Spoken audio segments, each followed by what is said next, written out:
Imagine capturing food photos so delicious they practically leap off the screen. What if I told you it's not only possible but incredibly simple?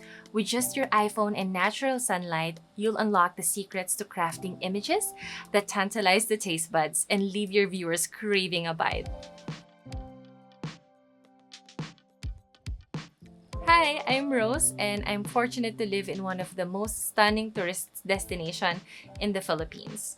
Surrounded by a wide variety of food products and diverse cuisines, it's like a food photographer's paradise. What began as a simple hobby has grown into something truly special for me. I noticed an opportunity to help small businesses by capturing the essence of their food and products through photography. Through gigs and workshops, I've made it my mission to share the beauty of food photography. In this class, though, I'm keeping things simple.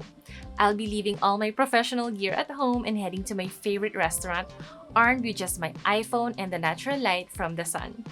This class is all about creating delicious food photos using the simplest and most accessible method.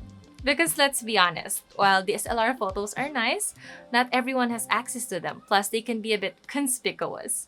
With your iPhone, you can focus on your art without drawing too much attention. Since we're focusing on simplicity, that's how I've designed the class too. We'll cover a few food photography tips and tricks, make sure your iPhone is set up for shooting, and then dive into the magic of natural lighting. I'll take you along as I experiment and capture mouth-watering food photos for my class project. This class is perfect for everyone, whether you're just starting out or wanting to level up your skills.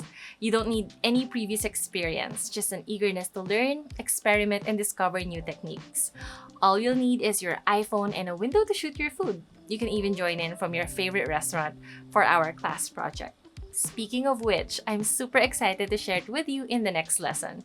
So let's jump in and get started.